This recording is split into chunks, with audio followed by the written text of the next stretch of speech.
അസ്സലാമു അലൈക്കും വറഹ്മത്തുള്ളാഹി വബറകാതുഹു.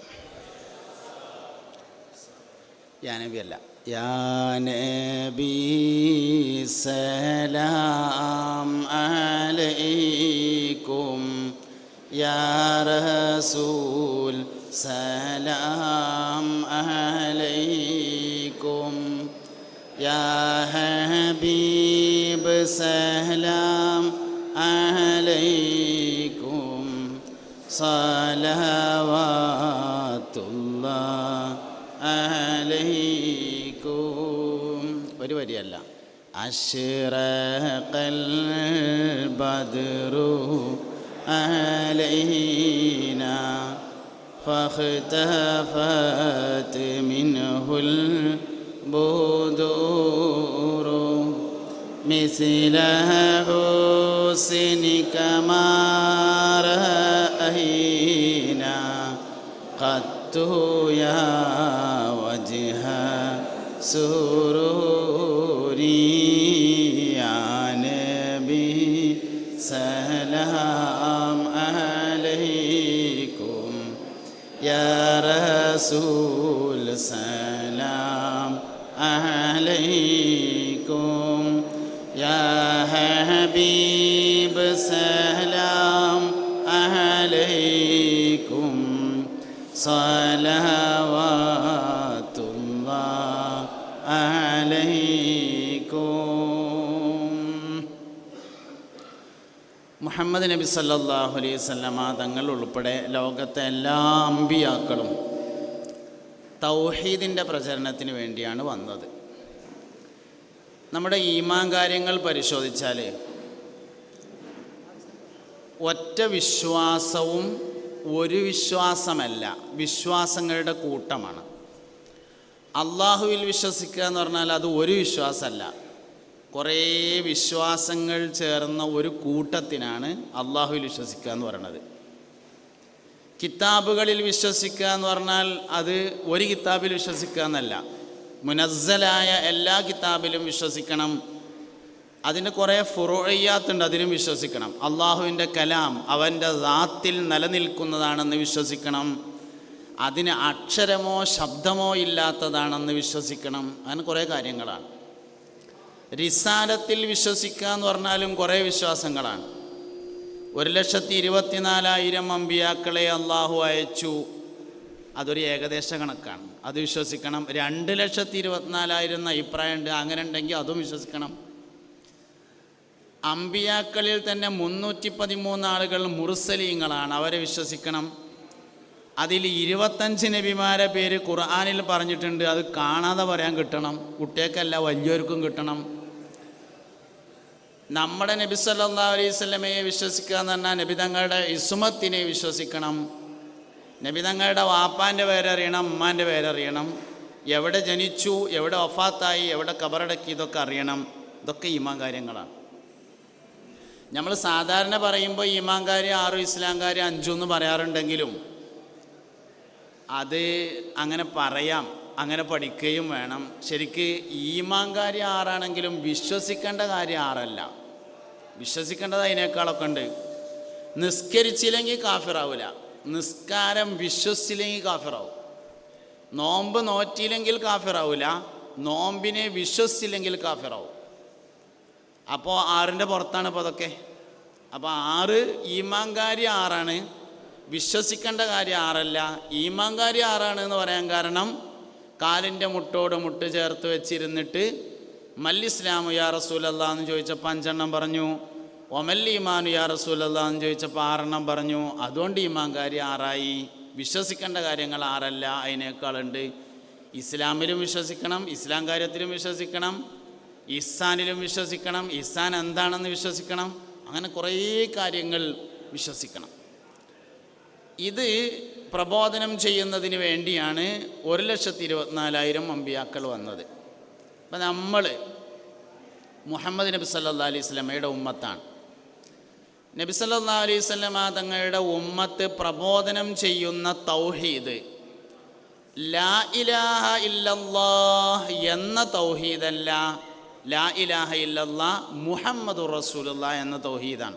ഇവിടുന്ന് അങ്ങോട്ട് അർത്ഥം വെച്ചാൽ മുഹമ്മദ് നബി സല്ലല്ലാഹു അലൈഹി വസല്ലമ തങ്ങൾ അള്ളാഹുവിൻ്റെ റസൂലാണ്. അത് ഏത് അള്ളാഹുവിൻ്റെ റസൂലാണോ ആ അള്ളാഹു അല്ലാതെ യഥാർത്ഥത്തിൽ ഇബാദത്ത് ചെയ്യാൻ അർഹൻ മറ്റാരുമില്ല എന്നതാണ് വിശ്വാസം. അപ്പോൾ ഏതെങ്കിലും അള്ളാഹുവിൽ വിശ്വസിച്ചിട്ട് ആ അള്ളാഹു തആലക്ക് 20 വാജിബായ സിഫത്തും 20 മുസ്തഹിലായ സിഫത്തും ഒരു ജായിസായ സിഫത്തും ഉണ്ടായിട്ടൊരു കാര്യമില്ല. മുഹമ്മദ് നബി പറഞ്ഞ അള്ളാഹുവിൽ വിശ്വസിച്ചിട്ട് 20 വാജിബായ സിഫത്തും 20 മുസ്തഹിലായ സിഫത്തും ഒരു ജായിസായ സിഫത്തും 99 അസ്മാഉൽ ഹുസ്നയൊക്കെ ഉണ്ടായിരിക്കണം. എപ്പോഴും പറയുന്നൊരു ഉദാഹരണം ഒന്നുകൂടി ആവർത്തിക്കാം. 2 ഓഡിറ്റോറിയം ഉണ്ടെന്ന് വിചാരിക്കുക. ഒരു ഓഡിറ്റോറിയത്തിൽ ഒരു മൗലവി വയല് പറയാണ്. എ എന്ന് പേരായ ഒരു മൗലവിയാണ് ഒന്നാമത്തെ ഓഡിറ്റോറിയത്തിൽ വയല് പറയണത്. അദ്ദേഹത്തിൻ്റെ വിഷയം സിറാത്തുൽ മുസ്തഖീം എന്നത്. അപ്പുറത്ത് വേറൊരു ഓഡിറ്റോറിയം ഉണ്ട്, അതിൽ ബി എന്നൊരു മൗലവി വയല് പറയാണ്. മൂപ്പരും വിഷയം സിറാത്തുൽ മുസ്തഖീമാണ്.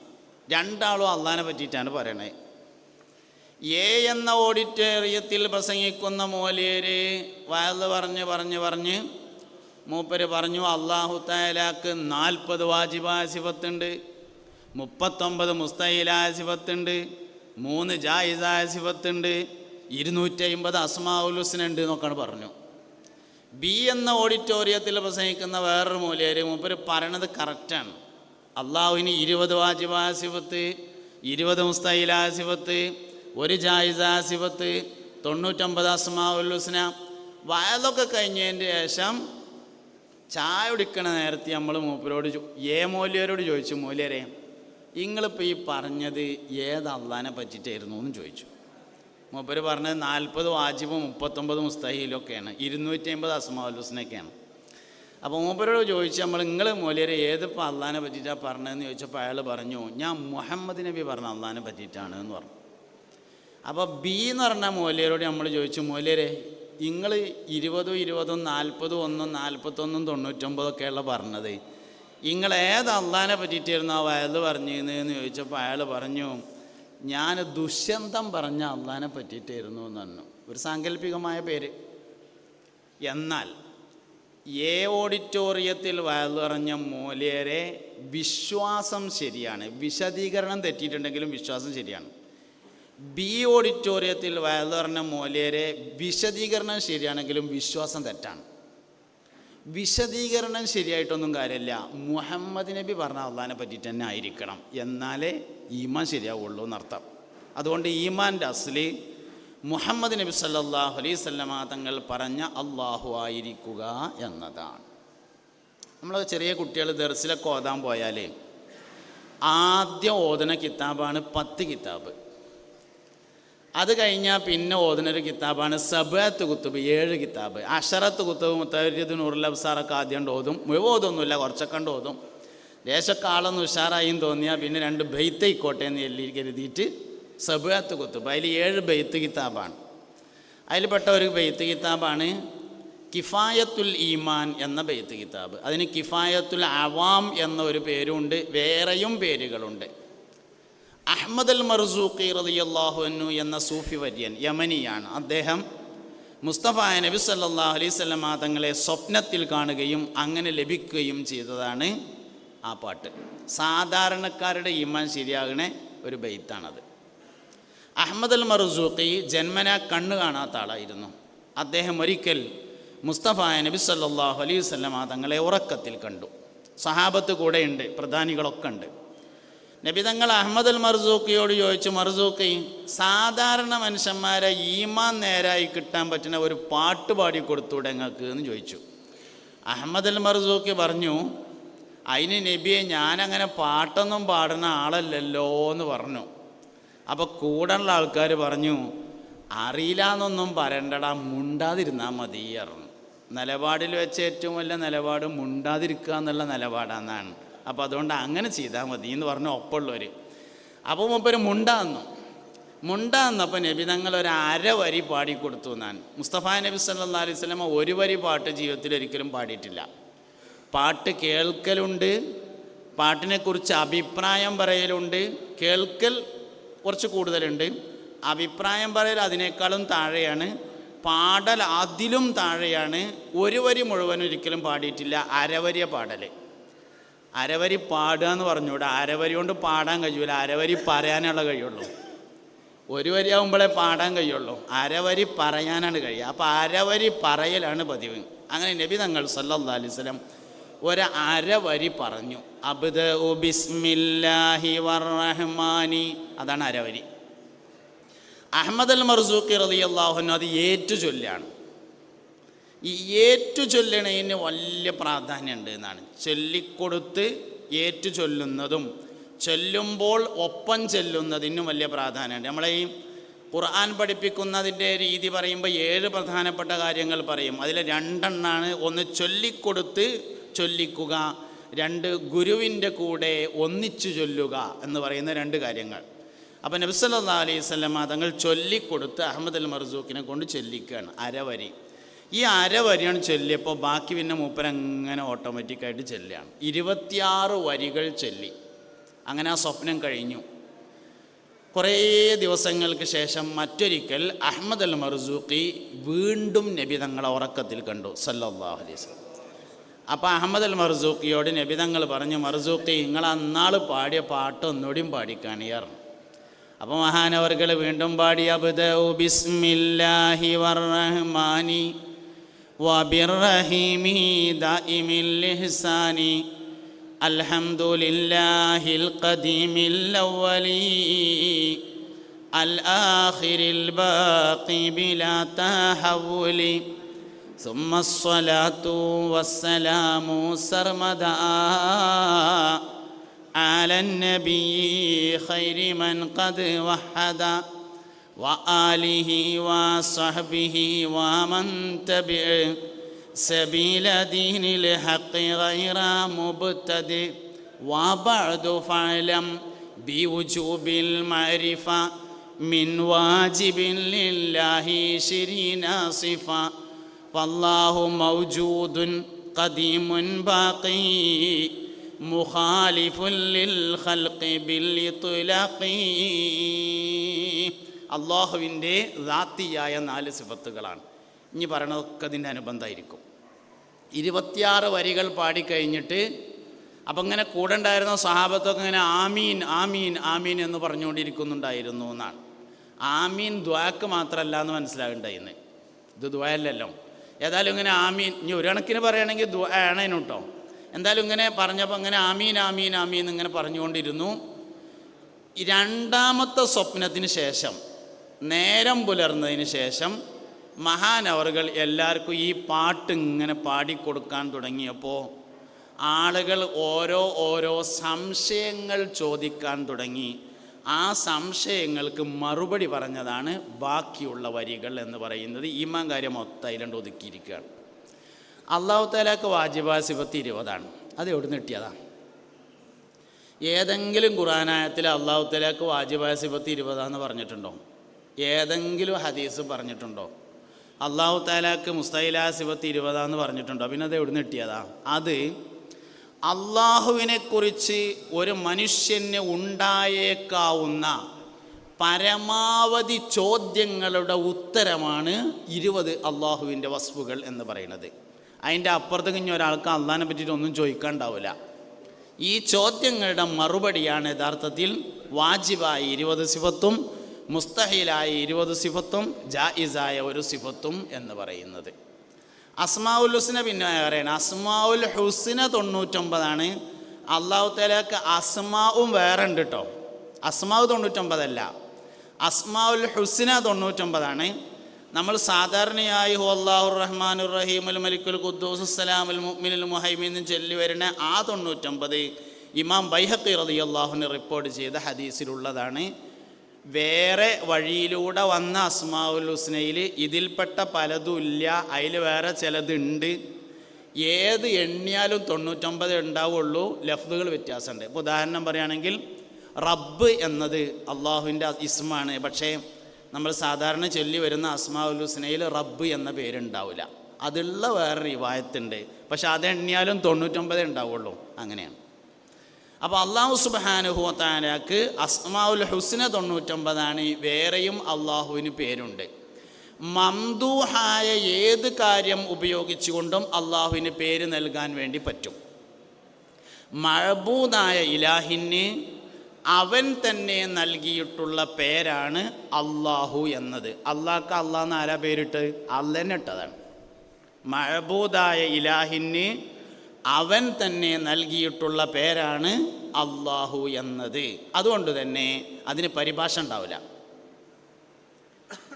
ഇപ്പോൾ ഉദാഹരണം പറയുകയാണെങ്കിൽ, എൻ്റെ പേര് സാലിം എന്നാണ്. എൻ്റെ വാപ്പ എനിക്ക് അഹമ്മദ് സാലിം എന്ന് ഇട്ടിട്ടുണ്ട്. സൗകര്യത്തിന് അഹമ്മദ് എഴുതിനോടത്തൊക്കെ ഉണ്ടാവും, പറയുന്നിടത്ത് ഉണ്ടാവില്ല. അപ്പം എൻ്റെ പേര് സാലിം എന്നാണ്.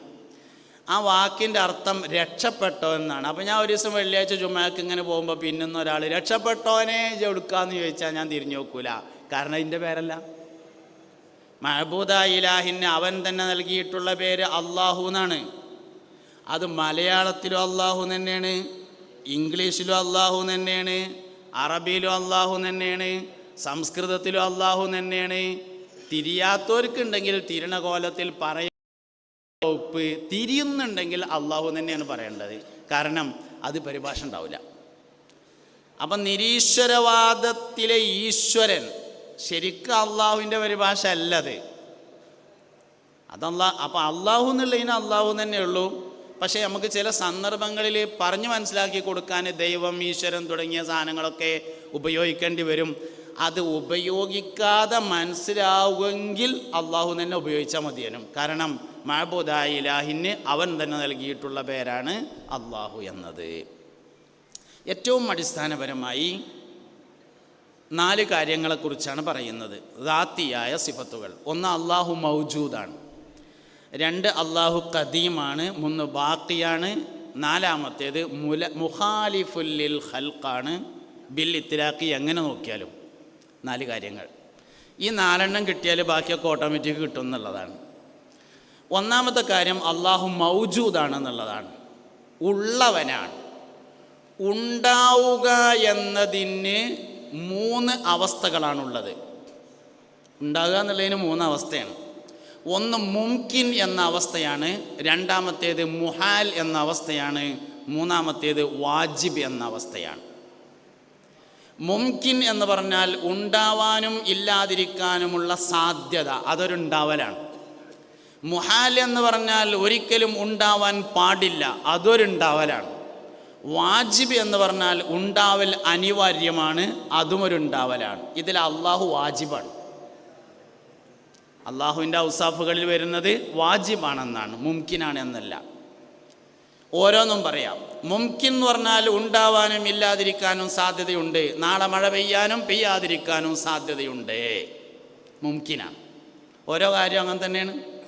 എനിക്ക് ഇതല്ലാതെ മറ്റൊരു മൊബൈൽ ഫോൺ കൂടി ഉണ്ടാവാനും ഇല്ലാതിരിക്കാനും സാധ്യതയുണ്ട്. എല്ലാ സാധനവും അങ്ങനെ തന്നെയാണ്. ഉച്ചക്ക് ഭക്ഷണം ഉണ്ടാവാനും ഇല്ലാതിരിക്കാനും സാധ്യതയുണ്ട്, മുംകിനാണ്. ഇതാണ് മുംകിൻ എന്ന് പറഞ്ഞത്. അള്ളാഹുവിനെ സംബന്ധിച്ചും നമ്മളുണ്ട് എന്ന് പറയുന്നു. ചില ആൾക്കാർ ഉണ്ടാവാനും ഇല്ലാതിരിക്കാനും സാധ്യത ഉണ്ട് എന്ന് പറയും. 4 കൂട്ടക്കാരെ കുറിച്ചാണ് പഠിക്കേണ്ടത്. ഒരു ഇൻട്രൊഡക്ഷൻ്റെ മുഖവുര പറയാം. എപ്പോഴും എന്താ വേണ്ടത് വെച്ചാൽ, എന്ത് വിഷയം പഠിക്കുമ്പോഴും 3 കാര്യമാണ് പഠിക്കുക. 1, അതെന്താണ്. 2, അതെന്തിനാണ്. 3, അതിനെതിരെയുള്ള വിമർശനങ്ങളും അവകൾക്കുള്ള മറുപടിയും എന്താണ്. നമ്മൾ സാധാരണ എന്ത് ചെയ്യാച്ചാൽ 3-മത്താണ് പഠിക്കലാണ് ആദ്യം. വിമർശനം മറുപടിയാണ് പഠിക്കലാണ് ആദ്യം ചെയ്യുക. ശരിക്കും അങ്ങനെയല്ല വേണ്ടത്. ആദ്യം അതെന്താണ്. ഖളാ ഖദർ ഉദാഹരണം എടുക്കുക. ഖളാ ഖദറിനെ കുറിച്ച് പഠിക്കുമ്പോൾ ആദ്യം പഠിക്കേണ്ടത് ഖളാ ഖദറുള്ള വിശ്വാസം എന്താണ്. 2-മത്തെ കാര്യം അത് എന്തിനാണ് അങ്ങനെ വിശ്വസിക്കുന്നത്. 3-മത്തെ കാര്യമാണ് ഇതിനെതിരെ വരാവുന്ന സംശയങ്ങൾ എന്തൊക്കെയാണ്, അതിൻ്റെ മറുപടി എന്തൊക്കെയാണ്. 3-മത്തത് പഠിച്ചില്ലെങ്കിലും കുഴപ്പമില്ല, 1, 2 പഠിക്കേണ്ടത്. അതിൽ 1 ഏറ്റവും പ്രധാനപ്പെട്ടത്. എന്താണ് ആ സാധനം എന്നത് പഠിക്കണം. ഓരോ കാര്യം അങ്ങനെ തന്നെയാണ്. ഇപ്പോൾ മുബത്തദികളും നമ്മളും തമ്മിൽ അഭിപ്രായ വ്യത്യാസമുള്ള ധാരാളം വിഷയങ്ങളുണ്ട്. ആ വിഷയം പഠിക്കുമ്പോഴും ആദ്യം എന്താണത് എന്നാണ് പഠിക്കേണ്ടത്. സ്ത്രീയും പള്ളിയും എന്താണ് നമ്മളെ വാദം, അതാണ് ആദ്യം പഠിക്കേണ്ടത്. എന്നിട്ട് പിന്നെ മറ്റോരെന്താ പറയണത്, അതിൻ്റെ മറുപടി എന്താണ്. തറാവി 20 റക്അത്താണ്, എങ്ങനെ അത് 20 ആയത്, അതാണ് ആദ്യം പഠിക്കേണ്ട സാധനം. എന്താണ് ആ സംഭവം. ഖളാ ഖദർ എന്ന് പറയുന്നത് നന്മയും തിന്മയുമായ എല്ലാ കാര്യങ്ങളും അള്ളാഹുവിങ്കിൽ നിന്നാകുന്നു എന്ന് വിശ്വസിക്കലാണ്. അങ്ങനെ പറയുമ്പോൾ ഞാൻ ആദ്യം പറഞ്ഞു, ഒരു വിശ്വാസവും ഒറ്റ വിശ്വാസമല്ല. കുറേ വിശ്വാസങ്ങൾ ചേർന്നതാണ്. മുഹമ്മദ് നബി സല്ലല്ലാഹു അലൈഹി വസല്ലമയിൽ വിശ്വസിക്കുക എന്ന് പറഞ്ഞാൽ ഒരു വിശ്വാസം പോരല്ലോ. എൻ്റെ വാപ്പാൻ്റെ പേര് എനിക്ക് അറിഞ്ഞില്ലെങ്കിലും കുഴപ്പമില്ലല്ലോ, ആധാർ കാർഡ് കിട്ടൂല എന്നല്ലേ ഉള്ളൂ. മുഹമ്മദ് നബിയുടെ സല്ലല്ലാഹു അലൈഹി വസല്ലമയുടെ വാപ്പാൻ്റെ പേര് അറിഞ്ഞില്ലെങ്കിൽ ഈമാൻ ശരിയാവില്ല. ആധാർ കാർഡ് പിന്നല്ലേ, ഈമാനല്ല ആദ്യം ശരിയാവേണ്ടത്. എൻ്റെ വല്ലിപ്പാൻ്റെ പേര് എനിക്ക് അറിഞ്ഞില്ലെങ്കിൽ ഒരു കുഴപ്പമില്ല, അടിയാധാരത്തിൽ നോക്കിയാൽ വേണമെങ്കിൽ കിട്ടുന്നേ ഉള്ളൂ, ഇല്ലെങ്കിൽ നോക്കിയില്ലെങ്കിലും കുഴപ്പമൊന്നുമില്ല. മുത്തുനബിയുടെ 20 വാപ്പാരെ പേരാണ് പഠിച്ചില്ലെങ്കിൽ ഈമാനാണ് ശരിയാവില്ല. അപ്പോൾ ഒരു വിശ്വാസം ഒറ്റ വിശ്വാസമല്ല. തൗറാത്തിൽ വിശ്വസിക്കുക എന്ന് പറഞ്ഞാൽ ഒരു വിശ്വാസമല്ല, ഇഞ്ചീലിൽ വിശ്വസിക്കൽ ഒരു വിശ്വാസമല്ല, കിതാബുകളിൽ വിശ്വസിക്കൽ ഒരു വിശ്വാസമല്ല, ഖുർആനിൽ വിശ്വസിക്കുക എന്ന് പറഞ്ഞാൽ ഒറ്റ വിശ്വാസമല്ല. ഖുർആൻ അള്ളാഹുവിൻ്റെ കലാമാണെന്ന് വിശ്വസിക്കണം, അവൻ്റെ ദാത്തിൽ നിലനിൽക്കുന്നതാണെന്ന് വിശ്വസിക്കണം, സ്ഥല കാല സന്ദർഭങ്ങൾ അതിനോട് യോജിക്കുകയില്ലെന്ന് വിശ്വസിക്കണം, അതിന് ഹർഫോ സൗത്തോ ഇല്ല എന്ന് വിശ്വസിക്കണം, അള്ളാഹു എന്നുണ്ടോ അന്ന് തന്നെ അള്ളാഹുവിൻ്റെ കലാമുണ്ടെന്ന് വിശ്വസിക്കണം, അത് മുത്തുനബി സല്ലല്ലാഹു അലൈഹി വസല്ലം തങ്ങൾക്ക് ഇറക്കപ്പെട്ടതാണെന്ന് വിശ്വസിക്കണം. ഇതൊക്കെ അതിൻ്റെ അനുബന്ധമായ വിശ്വാസങ്ങളാണ്. ഇതെല്ലാം ഉണ്ടായിരിക്കണം. എന്നതുപോലെ ഖളാ ഖദറിൽ വിശ്വസിക്കുക എന്ന് പറഞ്ഞാൽ ഒറ്റ വിശ്വാസമല്ല, ചുരുങ്ങിയതായ 6 വിശ്വാസമെങ്കിലും ഉണ്ട്. ഖളാ ഖദറിൽ വിശ്വസിക്കണതിൽ ചുരുങ്ങിയത് 6 വിശ്വാസമെങ്കിലും ഉണ്ട് എന്നാണ്. ഒന്നാമത്തേത് അള്ളാഹുവിൻ്റെ ഇൽമിലെ വിശ്വാസമാണ്. അത് ഖളാ ഖദറിൻ്റെ ഭാഗമാണ്. അള്ളാഹു ഇൽമുള്ളവനാണ്, അറിയുന്നവനാണ്. നമുക്കും അറിവുണ്ട്, അള്ളാഹു തആലക്കും അറിവുണ്ട്. നമ്മളെ അറിവും അള്ളാഹുവിൻ്റെ അറിവും ഒരുപോലെയല്ലെന്ന് വിശ്വസിക്കണം. അതിനാദ്യം നമുക്ക് നമ്മളെ അറിവ് അറിയണം. നമുക്ക് അറിവുണ്ടല്ലോ, എന്താ അറിവ്? നമുക്കൊരുപാട് കാര്യങ്ങൾ അറിയുന്നുണ്ട്. നമ്മളെ വളരെ പ്രധാനപ്പെട്ട ഒരു അറിവാണ് റേഡിയോ തുറന്നാൽ കേൾക്കും നാളെ രാവിലെ മഴ പെയ്യാനും പെയ്യാതിരിക്കാനും സാധ്യതയുണ്ട് എന്നുള്ളതൊരു ഇൽമ തന്നെയാണ്. ഇൽമല്ല എന്നൊന്നും പറഞ്ഞുകൂടാ. എന്നാൽ പെയ്യോ, ചിലപ്പം പെയ്യും അല്ലെങ്കിൽ പെയ്യൂല. അള്ളാൻ്റെ ഇൽമ അങ്ങനെ ആവാൻ പറ്റൂലല്ലോ. അള്ളാഹു തആല 756 വിളിച്ചപ്പോൾ പറഞ്ഞു പെയ്യാനും പെയ്യാതിരിക്കാനും സാധ്യത ഉണ്ട് എന്ന് പറയാൻ പാടില്ലല്ലോ. പെയ്യെങ്കിൽ പെയ്യുമെന്ന് പറയണം, പെയ്യൂലെങ്കിൽ പെയ്യൂല എന്ന് പറയണം. പെയ്യൂല എന്ന് പറഞ്ഞാൽ പെയ്യാനും പാടില്ല, പെയ്യുമെന്ന് പറഞ്ഞാൽ പെയ്യാതിരിക്കാനും പാടില്ല. അള്ളാൻ്റെ ഇൽമ അങ്ങനെയല്ലേ. നമ്മുടെ ഇൽമ വെച്ച് അള്ളാഹുവിൻ്റെ ഇൽമിനെ അളക്കുമ്പോൾ ഖളാ ഖദറിലെ ഇൽമിൻ്റെ റേഞ്ച് പോവും. അതിൻ്റെ സംഗതി വേറൊന്നുമല്ല. ഇതാണ് സംഭവം. ഇനി രണ്ടാമത്തൊരു ഇൽമ ഞാൻ പറഞ്ഞുതരാം. നല്ലൊരു ഗൈനക്കോളജി ഡോക്ടർ, നല്ല കഴിവുള്ള പരിചയമുള്ള ഒരു ഗൈനക്കോളജി ഡോക്ടറാണ്. അപ്പോൾ ഭാര്യയ്ക്ക് ഗർഭമുണ്ടായപ്പോൾ ഗൈനക്കോളജി ഡോക്ടറെ കാണിച്ച് സ്കാനിങ്ങൊക്കെ എടുത്തിട്ട് നോക്കിയിട്ട് പറഞ്ഞു അടുത്ത മാസം 25-ാം തീയതി പ്രസവം ഉണ്ടാവാൻ സാധ്യത ഉണ്ട് പറഞ്ഞു. നല്ല പരിചയമുള്ള ഡോക്ടറാണ്. പറഞ്ഞാൽ അങ്ങനെ തന്നെ സംഭവിക്കലുണ്ട് ഭൂരിഭാഗവും. അപ്പോൾ അടുത്ത മാസം 25-ാം തീയതി പ്രസവം ഉണ്ടാവില്ലേ? ഉണ്ടാവും. ചിലപ്പോൾ ഇല്ലാതിരിക്കും ചെയ്യാം. അള്ളാൻ്റെ ഇൽമ അങ്ങനെ ആവാൻ പാടില്ലല്ലോ. 25-ാം തീയതി പ്രസവിക്കും എന്നാണ് പറഞ്ഞാൽ 25-ാം തീയതി തന്നെയാണ് പ്രസവിക്കണം. ആ പറഞ്ഞ സമയത്ത് തന്നെയാണ് പ്രസവിക്കണം. നമ്മുടെ ഇൽമ വെച്ച് അള്ളാഹുവിൻ്റെ ഇൽമിനെ മനസ്സിലാക്കുമ്പോഴുള്ള പിഴവ് ഖളാ ഖദറിലുണ്ടാവും. ഇനി ഒന്നുകൂടി കടന്നൊരു അഭിപ്രായം പറയാം. നാളെ രാവിലെ സൂര്യൻ ഉദിക്കാൻ സാധ്യതയുണ്ട് എന്നുള്ളത് നമ്മളൊരു ഇൽമാണ്. ഉദിക്കൂലേ? ഉദിക്കും. ചിലപ്പോൾ ഉദിക്കാതിരുന്ന എന്താ കാട്ടുക? നമ്മളെ സംബന്ധിച്ച്. അള്ളാഹുവിനെ സംബന്ധിച്ച് അങ്ങനെ ഉണ്ടാവാൻ പാടില്ലല്ലോ. ഉദിക്കുമെങ്കിൽ ഉദിക്കും, ഉദിക്കൂലെങ്കിൽ ഉദിക്കൂല എന്നതായിരിക്കണം. ഇതാണ് നമ്മുടെ ഇൽമും അള്ളാഹുവിൻ്റെ ഇൽമും തമ്മിലുള്ള താരതമ്യം. ഇങ്ങനെ ചെയ്യാൻ സാധിക്കുകയില്ല എന്നതുകൊണ്ട് അള്ളാഹുവിൻ്റെ ഇൽമിനെ മനസ്സിലാക്കാൻ കഴിയാതെ പോകുന്നു. രണ്ടാമത്തെ കാര്യം, അള്ളാഹു സുബ്ഹാനഹു വ തആലക്ക് ഇങ്ങനെയുള്ള ഒരു ഇൽമുണ്ടെങ്കിൽ ആ ഇൽമ് അള്ളാഹുവിന് എവിടെയെങ്കിലും എഴുതാൻ പറ്റുമോ? അറിയെങ്കിൽ എന്താ എഴുതിയാൽ ഒരു കുഴപ്പമില്ല. എങ്കിൽ അങ്ങനെ ഒരു രേഖയുണ്ട്, അത് ലൗഹുൽ മഹ്ഫൂദാണ്. ഖളാ ഖദറിലെ രണ്ടാമത്തെ വിശ്വാസം ലൗഹുൽ മഹ്ഫൂദിലെ വിശ്വാസമാകുന്നു. ഇങ്ങനെയാണ് പോകുന്ന 7 ഏറ്റവും ചുരുങ്ങിയത് 6 വിശ്വാസങ്ങൾ. അതിൽ 6ാമത്തത് ഇടയിൽ വിടുകയാണ്. 6ാമത്തത് അള്ളാഹുവിൻ്റെ ഹിക്മത്തിലെ വിശ്വാസമാണ്. ഹിക്മത്തിലെ വിശ്വാസം എന്ന് പറഞ്ഞാൽ അള്ളാഹുവിന് ചില സിറുകൾ, രഹസ്യങ്ങൾ ഉണ്ട് എന്ന് വിശ്വസിക്കുന്നതിനാണ് അള്ളാഹുവിൻ്റെ സിറിലെ വിശ്വാസം എന്ന് പറയുന്നത്. അതാണ് ഹിക്മത്ത്. ഈ ഹിക്മത്തിലേക്ക് ഞാൻ വരുന്നുണ്ട് യുക്തിവാദത്തെക്കുറിച്ച് പറയുമ്പോൾ. അള്ളാഹുവിൻ്റെ ഹിക്മത്തിലെ വിശ്വാസം എന്ന് പറയുന്നത് ഖളാ ഖദറിൻ്റെ ഭാഗമാണ്. അത് അള്ളാഹുവിൻ്റെ രഹസ്യമാണ്. ചില കാര്യങ്ങൾ അള്ളാഹുവിന് സ്വകാര്യമാണെന്ന് വിശ്വസിക്കണം. അതിൽ ഏറ്റവും പ്രധാനപ്പെട്ട 3 കാര്യങ്ങൾ സ്വകാര്യമാണ്. 1, സമയവും അള്ളാഹുവും തമ്മിലുള്ള ബന്ധം. 2, സ്ഥലവും അള്ളാഹുവും തമ്മിലുള്ള ബന്ധം. 3, രൂപവും അള്ളാഹുവും തമ്മിലുള്ള ബന്ധം. മിൻ ഐന കൈഫ മതാ തനസ്സഹദുൽ ഖദർ വ ഇലാ മതാ വ അലാ മതാ ലഹുൽ ഫിക്ർ. മിൻ ഐന കൈഫ മതാ തനസ്സഹദുൽ ഖദർ. ഖദർ ഉടയ അള്ളാഹു ഐന കൈഫ മത എന്നീ ചോദ്യങ്ങളെ തൊട്ട് അപ്രസക്തനായിരിക്കുന്നു. തനസ്സഹ അതിനേക്കാൾ മുകളിൽ പരിശുദ്ധനായിരിക്കുന്നു. എന്താ കാരണം? അള്ളാഹുവും സ്ഥലവും തമ്മിലുള്ള ബന്ധം മനസ്സിലാവില്ല. എന്തുകൊണ്ട്? സ്ഥലം അള്ളാഹുവിൻ്റെ ഒരു ഖൽഖാണ്. സ്ഥലം പടക്കുന്നതിന് മുമ്പ് അള്ളാഹു ഉണ്ട് എന്നതാണ് കാരണം. സമയവും അള്ളാഹുവും തമ്മിലുള്ള ബന്ധം മനസ്സിലാവില്ല. എന്തുകൊണ്ട്?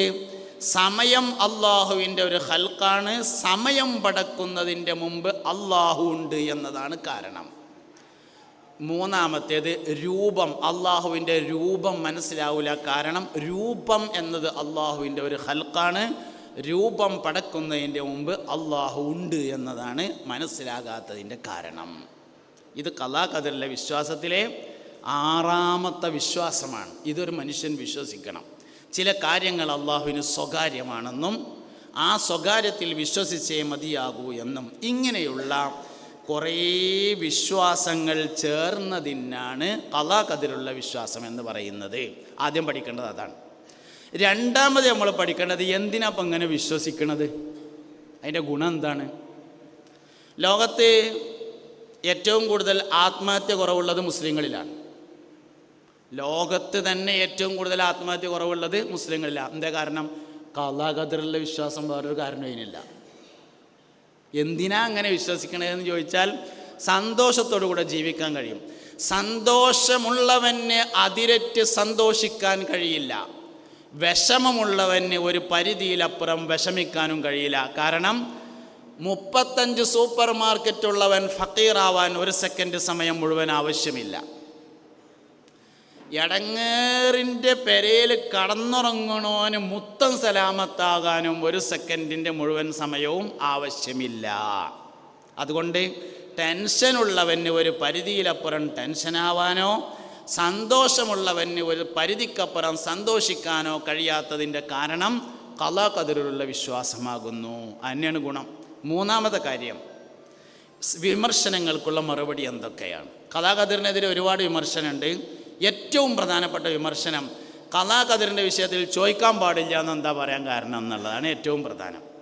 ഖലാ ഖദർ ചോദിക്കാൻ പാടില്ല എന്ന് എന്തേ പറഞ്ഞത്? ചോദിക്കാൻ പാടില്ല എന്ന് പറഞ്ഞതിൻ്റെ കാരണം ഖലാ ഖദറിനെ കുറിച്ച് എന്ത് ചോദ്യം ചോദിച്ചാലും ഏതെങ്കിലും ഒരു ഈമാൻ കാര്യത്തിന് അത് എതിരായിരിക്കുമെന്നതുകൊണ്ടാണ് ചോദിക്കാൻ പാടില്ലാത്തത്. ഉദാഹരണം ചോദിച്ചു നോക്കാം. നമ്മൾ എല്ലാം അല്ലാഹു തആലക്ക് നേരത്തെ അറിയുമെങ്കിൽ പിന്നെ ഇപ്പം മനുഷ്യനെങ്ങനെ ഇടങ്ങാറാക്കണമെന്നാണ് അതിൻ്റെ ബാക്കി. എല്ലാ കാര്യങ്ങളും അള്ളാഹുവിന് നേരത്തെ അറിയുമെങ്കിൽ എന്ന് ചോദിക്കുമ്പോൾ തന്നെ 2 ഈമാൻ കാര്യത്തിനെതിരാണ് ചോദ്യം. ഒന്ന്, നേരത്തെ എന്നത് അള്ളാഹും സമയവും തമ്മിലുള്ള ബന്ധമാണ് ചോദിക്കുന്നത്. അള്ളാഹും സമയവും തമ്മിലുള്ള ബന്ധം അവൻ്റെ സിറാണെന്ന് വിശ്വസിക്കണം. കാരണം സമയം പടക്കുന്നതിന് മുമ്പ് അള്ളാഹു ഉണ്ട്. അതുകൊണ്ട് സമയവും അള്ളാഹുവും തമ്മിലുള്ള ഈമാൻ കാര്യം ഈമാനിന് എതിരായിരിക്കും ആ ചോദ്യം. അതുകൊണ്ടാണ് ചോദിക്കാൻ പാടില്ല എന്ന് പറഞ്ഞത്. അതിൻ്റെ 2-ാം ഭാഗത്തേക്ക് വരുമ്പോൾ എല്ലാം അള്ളാഹുവിന് നേരത്തെ അറിയുമെങ്കിൽ പിന്നെ അറിയണ്ടേ? അള്ളാഹുവിൻ്റെ ഇൽമിനെ ചോദ്യം ചെയ്യലാണ്. അതുകൊണ്ടാണ് ചോദിക്കാൻ പാടില്ല പറഞ്ഞത്. അപ്പം അതുകൊണ്ട് എന്തുകൊണ്ടാണ് ചോദിക്കാൻ പാടില്ല എന്ന് പറഞ്ഞത്? ഖലാ ഖദറിൻ്റെ വിഷയത്തിൽ ഏത് ചോദ്യം ചോദിച്ചാലും ഏതെങ്കിലും ഒരു ഈമാൻ കാര്യത്തിന് അത് എതിരായിരിക്കുമെന്നതുകൊണ്ടാണ് ചോദിക്കരുത് എന്ന് പറയുന്നതിൻ്റെ കാരണം. ഇങ്ങനെ പഠിക്കണം നമ്മളെല്ലാ വിഷയവും. ഇതിപ്പോൾ മുഴുവൻ പഠിപ്പല്ല കേട്ടോ, ഇങ്ങനെ റൂട്ട് പറഞ്ഞതാണ്. 1, അത് എന്താണ്. 2, അത് എന്തിനാണ്. 3-മത്തേത് വിമർശനങ്ങൾക്കുള്ള മറുപടി എന്താണ്. അതിൽ വിമർശനങ്ങൾക്കുള്ള മറുപടി നമ്മൾ 3-മതാണ് പഠിക്കേണ്ടത്, 1-മതല്ല. നമ്മളെക്കൊണ്ട് വിമർശനത്തിൻ്റെ മറുപടി പഠിപ്പിക്കാനായിട്ട് കുറച്ച് ആൾക്കാർ നടക്കുന്നുണ്ട്. അതിൽ നമ്മൾ പെടാഞ്ഞാൽ മതി. വഹാബികൾ, മൗദൂദികൾ, ഓരോരുത്തൊക്കെ ചോദ്യം ഉണ്ടാകും. നമ്മളെ ഇത് പറയലുണ്ടല്ലോ, നമ്മളെ സദഖത്തുൽ ഉസ്താദ് ഒരു പുസ്തകം എഴുത്തിന് മുമ്പ് ഞാൻ പിന്നെ ഉസ്താദ്മാർ പറഞ്ഞു കേട്ടതാണ്. നമ്മളെ സമസ്ത കേരള ജമിയത്തുൽ ഉലമയുടെ അധ്യക്ഷനായിരുന്ന ബഹുമാനപ്പെട്ട സദഖത്തുൽ ഉസ്താദ്, അള്ളാഹു അവർക്ക് ദർജ ഉയർത്തി കൊടുക്കട്ടെ, ഒരു പുസ്തകം എഴുതി. 1000 ചോദ്യങ്ങളും അവരുടെ മറുപടിയും, ഇസ്ലാമിനെ ബാധിക്കുന്നത്, അഹ്ലുസുന്നത്തി വൽ ജമാഅയെ ബാധിക്കുന്നത്, അങ്ങനെയുള്ള 1000 ചോദ്യവും ആ ചോദ്യത്തിൻ്റെ ഉത്തരവും എഴുതി കഴിഞ്ഞതിന് ശേഷം അത് ശംസുൽ ഉലമക്ക് നോക്കാൻ വേണ്ടി കൊടുത്തു. ഇതൊന്ന് നോക്കിയിട്ട് അവിടെ നിന്ന് സമ്മതം തരികയാണെങ്കിൽ ഇത് പ്രസിദ്ധീകരിക്കായിരുന്നു പറഞ്ഞാൽ നോക്കാൻ വേണ്ടി കൊടുത്തു. മഹാനായ ശംസുൽ ഉലമ അതിങ്ങനെ, അള്ളാഹു അവരുടെ ദർജ ഉയർത്തി കൊടുക്കട്ടെ, അതിങ്ങനെ നോക്കിയിട്ട് പറഞ്ഞു തരേ, ഇത് ഈ ഉത്തരം മാത്രം പ്രസിദ്ധീകരിച്ചാൽ മതി, ഈ ചോദ്യം പ്രസിദ്ധീകരിക്കണ്ടെന്ന് പറഞ്ഞു എന്നാണ്. അപ്പോൾ ചോദിച്ചു, അതിപ്പോൾ എന്താ ചോദ്യം പ്രസിദ്ധീകരിച്ചാലുള്ള കുഴപ്പമെന്ന് ചോദിച്ചപ്പോൾ പറഞ്ഞു, ഈ ചോദ്യം ഒരാൾക്ക് മനസ്സിലാവുകയും ഉത്തരം അയാൾക്ക് മനസ്സിലാകാതിരിക്കുകയും ചെയ്താൽ അയാൾ വഹാബിയാവും. ശരിക്കും വഹാബികളെ കുഴപ്പം അതാണല്ലോ, അവർക്ക് ചോദ്യം മനസ്സിലായതാണുള്ള പ്രശ്നം. നമ്മൾ ഉത്തരം പറയാൻ ശ്രമിക്കുമ്പോഴേക്കും ഓല അടുത്ത ചോദ്യം ചോദിക്കും, അങ്ങനെയാണ് ചെയ്യുക. ഓലടുത്ത് കുറേ ചോദ്യം ഉണ്ട് എന്നുള്ളതാണ്, ഉത്തരങ്ങളൊന്നുമില്ല. അപ്പോൾ സ്വാഭാവികമായിട്ടും നമ്മൾ ഉത്തരം പഠിക്കുന്നതിൽ പെട്ടുപോയി. ഉത്തരം പഠിക്കണം, പക്ഷെ അതിൻ്റെ മുമ്പ് ആദ്യം 2 കാര്യം പഠിക്കണം. ഖുത്ബയുടെ ഭാഷയുമായി ബന്ധപ്പെട്ട് എന്താ നമ്മളെ അഭിപ്രായം എന്ന് ആദ്യം പഠിച്ചിട്ട്, എങ്ങനെയാണ് അങ്ങനെ ഒരു അഭിപ്രായം ഉണ്ടായതെന്നും പഠിച്ചിട്ട് പിന്നെ വിമർശനത്തിൻ്റെ മറുപടിയാണ് പഠിക്കേണ്ടത്. അപ്പോൾ ഈ റൂട്ട് വളരെ പ്രധാനമാണ്. അതിനാണ് ഞാൻ ഖദർ ഉദാഹരണമായിട്ട് പറഞ്ഞത്. അപ്പോൾ ഒന്ന് മുംകിൻ, ഉണ്ടാവാൻ സാധ്യതയുണ്ട്, ഇല്ലാതിരിക്കാനും സാധ്യതയുണ്ട്. രണ്ടാമത്തേത് മുഹാലാണ്, ഒരിക്കലും ഉണ്ടാവാൻ പാടില്ലാത്തത്. രാത്രിയും പകലും ഒരുമിച്ച് വരാൻ പാടില്ല, മുഹാലാണ്. വട്ടത്തിലുള്ള ത്രികോണം ഉണ്ടാവാൻ പാടില്ലാത്തതാണ്. വട്ടത്തിൽ ത്രികോണം ഉണ്ടാവില്ല, ഒന്നുകിൽ ത്രികോണേ ആവുള്ളൂ അല്ലെങ്കിൽ വട്ടേ ആവുള്ളൂ. വട്ടത്തിൽ ത്രികോണം ഒരിക്കലും ഉണ്ടാവില്ല, മുഹാലാണ്, അസംഭവ്യം. മുംകിൻ സംഭവ്യം, മുഹാൽ അസംഭവ്യം. ഇനി മൂന്നാമത്തേത് വാജിബ്, അനിവാര്യം. ഉണ്ടാവൽ നിർബന്ധമായതിനാണ് അനിവാര്യം എന്ന് പറയുന്നത്.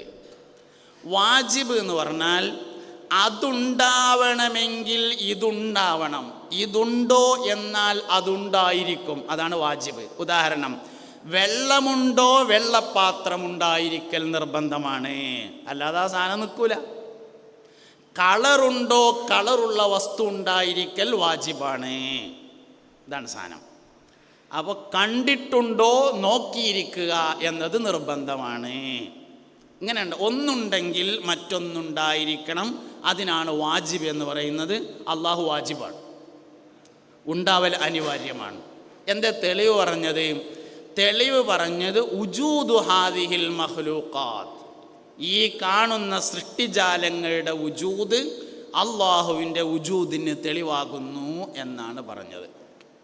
അപ്പോൾ ഈ കണ്ടു കാണപ്പെട്ട സാധനങ്ങൾ, അതിൽ 2 പ്രധാനപ്പെട്ട കാര്യങ്ങൾ മനസ്സിലാക്കാം. ഒന്നാമത്തെ കാര്യം തുടക്കമുള്ളതിന് തുടക്കക്കാരനുണ്ടായിരിക്കണം എന്നതാണ്. ശറഉൽ അഖായിദയിൽ പറഞ്ഞിട്ടുണ്ട്, ഞാൻ മലയാളത്തിൽ പറയുന്നേ ഉള്ളൂ. തുടക്കമുള്ളതിന് തുടക്കക്കാരനുണ്ടായിരിക്കണം എന്നതാണ് ഒന്നാമത്തെ കാര്യം. ഒരു സംഗതി തുടങ്ങി എന്നാൽ അതിനൊരു തുടക്കക്കാരനുണ്ടായിരിക്കണം. ഉദാഹരണം പറയാം, എനിക്കൊരു 100 രൂപ ആവശ്യമുണ്ടെന്ന് വിചാരിക്കുക. അപ്പോൾ ഞാൻ ഒരാളോട് എനിക്കൊരു 100 രൂപ വേണമെന്ന് പറഞ്ഞു.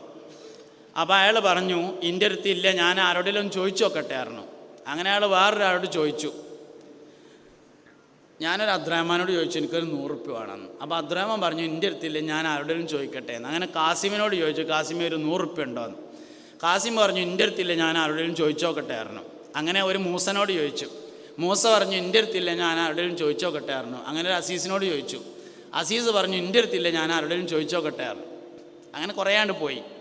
അവസാനം എനിക്കൊരു 100 രൂപ കിട്ടിയാൽ മനസ്സിലായി ആരോ ഒരാൾ 100 രൂപ എടുത്ത് കൊടുത്തിട്ടുണ്ട് എന്ന്. ചോദിച്ചിങ്ങനെ പോയാൽ എനിക്ക് 100 രൂപ കിട്ടൂലല്ലോ. കിട്ടി. അപ്പോൾ മനസ്സിലായി ഒരാൾ തുടങ്ങി, ഒരാൾ സ്റ്റാർട്ട് ചെയ്യാതെ കിട്ടൂല. രണ്ടാമത്തൊരു കാര്യം, ആ തുടക്കക്കാരനെ മറ്റൊരാൾ തുടങ്ങാൻ പാടില്ല, കാരണം 100 രൂപ കിട്ടൂല. അത് നിൽക്കൂലല്ലോ സാധനം. ഇനി ആ തുടങ്ങിയ ആൾക്ക് വേറൊരാൾ കൊടുക്കണം എന്ന് പറഞ്ഞാൽ അപ്പോൾ ഈ സാധനം നിൽക്കൂലല്ലോ. അതുകൊണ്ട് തുടക്കമുള്ളതിന് തുടക്കക്കാരനുണ്ടായിരിക്കണം. ആ തുടക്കക്കാരനെ മറ്റൊരാൾ തുടങ്ങാൻ പാടില്ലാത്തതാകുന്നു. ഈ പ്രപഞ്ചത്തിൽ കണ്ടു കാണപ്പെട്ട വസ്തുക്കൾ മുഴുവനെയും ഒരാൾ തുടങ്ങിയതായിരിക്കണം. നമ്മൾ കാണുന്ന എല്ലാ സാധനവും പുതിയതാണ്, ഒന്നും പഴയതില്ല. എന്നാൽ ഇതിനെ ആദ്യമായി തുടങ്ങിയ ഒരാളുണ്ടായിരിക്കുകയും വേണം. ആ തുടങ്ങിയ ആളെ മറ്റൊരാൾ തുടങ്ങാൻ പാടില്ലാത്തതുമാകുന്നു. അതിനനുബന്ധമായി രണ്ടാമത്തൊരു കാര്യം കൂടി മനസ്സിലാക്കണം. ഡിസൈൻ ഉള്ള എല്ലാ വസ്തുക്കൾക്കും ഡിസൈനർ ഉണ്ടായിരിക്കണം. ആ ഡിസൈനറെ മറ്റൊരാൾ ഡിസൈൻ ചെയ്യാൻ പാടില്ലാത്തതാണ്. ഒരു ചിത്രമുണ്ടെങ്കിൽ അതിനൊരു ചിത്രകാരനുണ്ടായിരിക്കണം. ചിത്രകാരനെ മറ്റൊരാൾ വരച്ചതായിരിക്കാൻ പാടില്ല. എല്ലാ വസ്തുക്കളെയും അള്ളാഹു സംവിധാനിച്ചതാണ്. പ്രപഞ്ചത്തിന്, ദുനിയാവിനൊരു ഡിസൈനിങ് ഉണ്ടല്ലോ. കണ്ണ് മോത്തന്നെയല്ലേ എത്ര കാലം കഴിഞ്ഞാലും ഡിസൈനിങ് ആണല്ലോ. അതായത് നല്ല 4 ഡോറുള്ള ഒരു ഫ്രിഡ്ജ്, പുതിയ മോഡൽ നല്ലൊരു ഫ്രിഡ്ജ്, 4 ഡോറുള്ള, അതിൻ്റെ മേലെ ഒരു ജാമിൻ്റെ വലിയൊരു പാത്രം ഇങ്ങനെ ഇരുന്നിരുന്നു. എപ്പോഴോ ഒരു നിമിഷത്തിൽ ആ ജാമിൻ്റെ പാത്രം താഴേക്ക് മറിഞ്ഞു സ്വന്തമായിട്ട്. എന്നിട്ടത് ബ്രെഡിൻ്റെ മുകളിൽ പോയി ലവ് ചിഹ്നത്തിൻ്റെ മോഡലിൽ അങ്ങോട്ട് ആയി ഉണ്ടാവില്ല. അതിന് മറിഞ്ഞു എങ്ങനെങ്കിലും ആയി ചിലപ്പോൾ ഉണ്ടാവും. ലവ് ചിഹ്നത്തിൻ്റെ മോഡലായാൽ ഡിസൈനിങ് ആണ്. ഡിസൈൻ ഉണ്ടോ? ഡിസൈനർ ഉണ്ടായിരിക്കണം. അതാണ് ഒന്നാമത്തെ കാര്യം. കോടാനക്കോടി കൊല്ലായി മനുഷ്യന്മാരിവിടെ ജീവിക്കാൻ തുടങ്ങിയിട്ടും കണ്ണ് മോത്തന്നെ ഉള്ളൂ. ആർക്കും ചന്തിമ്മല്ലോ, കയ്യിൻ്റെ അടിയിലും ഇല്ല. ഡിസൈൻ ഉണ്ട്. അതിനാൽ ഡിസൈനർ ഉണ്ടായിരിക്കണം. ആ ഡിസൈനറെ മറ്റൊരാൾ ഡിസൈൻ ചെയ്യാൻ പാടില്ലാത്തതാണ്. നമ്മൾ ചുമരുമ്പോൾ ഒരു ചിത്രം കണ്ടു. നമ്മൾ ചോദിച്ചു ആരാത് വരച്ചതെന്ന് ചോദിച്ചു. അതിൽ പറഞ്ഞു അതാ മറ്റേ അബ്ദുറഹ്മാനാണ് വരച്ചതെന്ന് പറഞ്ഞു. അബ്ദുറഹ്മാനെ ആരാണ് വരച്ചത് എന്ന് ചോദിക്കാൻ പാടില്ലല്ലോ. കാരണം അബ്ദുറഹ്മാൻ വരക്കപ്പെടുന്ന വസ്തു അല്ല. മനസ്സിലാവുണ്ടോ പഠിച്ചോനെ? പാട്ട് പാടിയ ആളുണ്ടായിരിക്കണം. ഒരു പാട്ട് ഷറഫുറ്റ ജാബിർ റാളി അല്ലാ ചെന്ന് പരിശുദ്ധ ത്വാഹ റസൂലിങ്കൽ സൽക്കാരം റൊട്ടിയും ആട്ട് മാംസവും ആയി വിശുദ്ധ ഹബീബിങ്കൽ. ഒരു പാട്ട്. ആരാ പാടിയത്? വിടൽ മൊയ്തുക്കയാണ് പാടിയത്. വിടൽ മൊയ്തുക്കാൻ ആരാണ് പാടിയത് എന്ന് ചോദിക്കാൻ പാടില്ല. കാരണം വിടൽ മൊയ്തുക്ക പാടപ്പെടുന്ന വസ്തു അല്ല. ഡിസൈൻ ഉള്ളതിന് ഡിസൈനർ ഉണ്ടായിരിക്കണം. ആ ഡിസൈനറെ മറ്റൊരാൾ ഡിസൈൻ ചെയ്യാൻ പാടില്ലാത്തതാകുന്നു. ഈ കണ്ടു കാണപ്പെട്ട ഡിസൈൻ മുഴുവൻ അള്ളാഹു സംവിധാനിച്ചതാണ്. അള്ളാഹുവിനെ ആരാണ് ഉണ്ടാക്കിയത് എന്ന് ചോദിക്കാൻ പാടില്ലാത്തതാണ്. പാട്ടുകാരൻ പാടപ്പെടുന്ന വസ്തു അല്ലാത്തതാകുന്നു. അള്ളാഹു മൗജൂദാണ്, വാജിബായ മൗജൂദാണ്. ഖദീമുൻ ബാക്കിയാണ്. അതൊക്കെ ഈ പറഞ്ഞത് തന്നെ ഉണ്ട് കേട്ടോ. ഖദീമാണ്, സമയവും അള്ളാഹുവും. ബാക്കിയാണ്, സമയവും അള്ളാഹുവും. മുഖാലിഫുൽ ഖൽഖാണ്. ഡിസൈൻ ആർഗ്യുമെൻ്റ് വെച്ചുകൊണ്ട് അള്ളാഹു മുഖാലിഫുൽ ഖൽഖാണ്, സൃഷ്ടികളോട് എതിരാണ്. കാരണം ഇതൊക്കെ അള്ളാഹുവിൻ്റെ ഡിസൈനിങ് ആണ്. അള്ളാഹുവിനെ ഡിസൈൻ ചെയ്യപ്പെടാൻ പാടില്ലാത്തതാകുന്നു. ഇങ്ങനെയുള്ള നമ്മുടെ ഏകദൈവ വിശ്വാസം, അള്ളാഹുവിലുള്ള വിശ്വാസത്തിന് എതിരെയുള്ള വിശ്വാസത്തെയാണ് നിരീശ്വരവാദം എന്ന് പറയുന്നത്. വാദങ്ങൾ 4 എണ്ണമാണ്. ഒന്ന് ഇലാഹിയത്ത്, അതാണ് നമ്മൾ വാദിക്കുന്നത്, ഇലാഹിയത്ത്. രണ്ടാമത്തേത് നിരീശ്വരവാദം എന്ന് പറയുന്നതാണ് ഇനാദിയത്ത് എന്ന് പറയുന്നത്. മൂന്നാമത്തേത് അള്ളാഹു തആല ഉണ്ടോ ഇല്ലേന്ന് അറിയില്ല എന്നുള്ള വാദമാണ് ലാ അദിരിയത്ത്. നാലാമത്തേത് ഓരോരുത്തരും വിചാരിക്കുന്നതും വിശ്വസിക്കുന്നതുമാണ് അവൻ്റെ ദൈവം എന്ന വർത്താനാണ്. അതിനാണ് ഇന്ദിയത്ത് എന്ന് പറയാം. മിന്നിന്തി എന്നൊക്കെ പറയില്ലേ, സ്വന്തം അഭിപ്രായം. അവനാ മനസ്സിലാക്കിയത് അവനെ പടച്ചോനാക്കിയിട്ട് അങ്ങനെ നടക്കുക. മനുഷ്യൻ നന്നായാൽ മതി എന്നൊക്കെ പറയും. അങ്ങനെയുള്ള സാധനം. അതാണ് ഇതിൽ സംവാദം സാധ്യമാകുന്നത് ഇനാദിയത്തുമായിട്ടാണ്. കാരണം വാദവും എതിർവാദവും ഉണ്ടാകുമ്പോൾ മാത്രമേ സംവാദം സാധ്യമാവുകയുള്ളൂ. ഇത് പകലാണെന്ന് ഒരാൾ വാദിക്കുന്നു, ഇതു തന്നെ രാത്രിയാണെന്നും ഒരാൾ വാദിക്കുന്നു എങ്കിൽ സംവാദം ഉണ്ടാവും. ഒരാളുടെ വാദം ഇത് പകലാണെന്നാണ്, വേറൊരാളുടെ വാദം മഗ്‌രിബ് കഴിഞ്ഞാൽ രാത്രിയാണെന്നാണ്. സംവാദം ഉണ്ടാവില്ല. കാരണം രണ്ട് സാധനമാണ്. ഒരേ സാധനം രണ്ടെണ്ണമാണെന്ന് വാദിക്കുമ്പോഴാണ് വാദവും എതിർവാദവും ഉണ്ടാകുക, സംവാദം സാധ്യമാകുക. അല്ലാത്തവരോട് വർത്താനം സാധ്യമാകും, അല്ലെങ്കിൽ മുണ്ടാതിരിക്കലും സാധ്യമാവും. സംവാദം സാധ്യമാവണമെങ്കിൽ പിന്നെ സംവാദം കൊണ്ടുള്ള നേട്ടം എന്താണെന്ന് ചോദിച്ചാൽ വലിയ കാര്യമൊന്നും ഉണ്ടാവില്ല. ഈമാൻ ഉള്ളവർക്ക് ഉറക്കാൻ പറ്റും, ആരും വരാനൊന്നും പറ്റൂല. അപൂർവമായ ആരെങ്കിലുമൊക്കെ സംവാദം കേട്ടിട്ട് വന്നേക്കാം. സംവാദം വേണ്ടാത്തതെന്ന് എനിക്ക് അഭിപ്രായമില്ല, വേണ്ട തന്നെയാണ്. പക്ഷെ അതുകൊണ്ട് ചില ഗുണങ്ങൾ. എന്താ ഗുണം? ഒന്ന്, ഇതിലുള്ള ആൾക്കാർക്ക് ഈമാൻ ഉറക്കാൻ സംവാദം കേട്ടാൽ പറ്റും. എന്നാലോ ഈ സംവാദം എന്ന് പറയുന്നത് 4 പ്രധാനപ്പെട്ട കാര്യങ്ങൾ ഉണ്ടായാലേ നടത്താൻ കഴിയുള്ളൂ. ഒന്ന്, അഗാധമായ ജ്ഞാനമുണ്ടായിരിക്കണം സംവാദത്തിന്. 2, കൂർമ്മ ബുദ്ധി ഉണ്ടായിരിക്കണം സംവാദത്തിന്. ദഅവത്തിന് അതൊന്നും വേണ്ട കേട്ടോ. ദഅവത്തിന് അതൊന്നും വേണ്ട.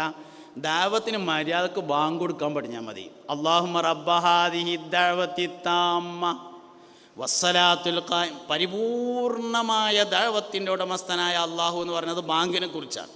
നല്ല ആൾക്ക് ബാങ്ക് കൊടുക്കാൻ പഠിഞ്ഞാൽ തന്നെ ദഅവത്തിന് എത്താൻ പറ്റും.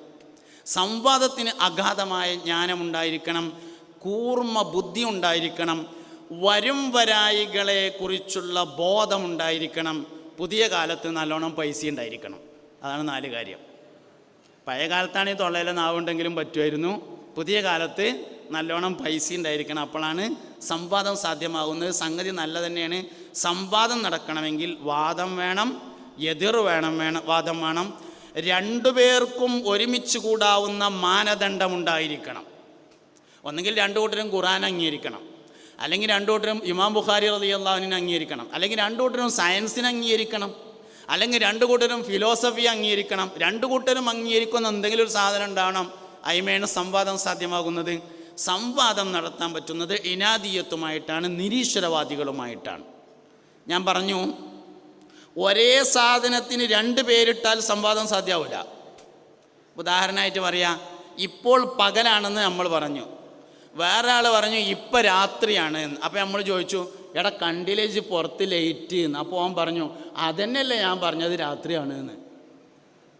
അപ്പം നമ്മൾ അവനോട് പറഞ്ഞു, നമ്മളെടാ പിന്നെ വണ്ടിക്ക് ലൈറ്റൊന്നും ഇടാതല്ലേ ഓടിക്കണതെന്ന് ചോദിച്ചു. അപ്പോൾ അവൻ പറഞ്ഞു, അതന്നെ, അതുകൊണ്ട് തന്നെ ഞാൻ രാത്രിയാന്ന് പറഞ്ഞത് എന്ന്. അപ്പം എന്താ സംഭവം?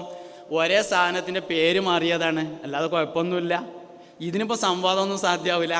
ഒരേ സാധനത്തിൽ തെളിവുകളുടെ അടിസ്ഥാനത്തിൽ 2 വാദമുണ്ടാകുമ്പോൾ സംവാദം സാധ്യമാവും. അപ്പോൾ സംവാദം സാധ്യമാകുന്ന വിഭാഗമാണ് ഇനാദിയത്ത്, നിരീശ്വരവാദം. അതിനെന്ത് വേണമെച്ചാൽ വാദത്തിലേ സംവദിക്കാൻ കഴിയുള്ളൂ.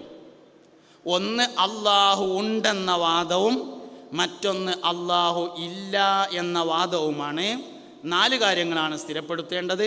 അള്ളാഹു മൗജൂദാണ്, ഖദീമാണ്, ബാക്കിയാണ്, മുഖാലിഫുല്ലിൽ ഖൽഖാകുന്നു, ബാക്കി അതിൻ്റെ അനുബന്ധമായി വരുന്നതുമാണ്.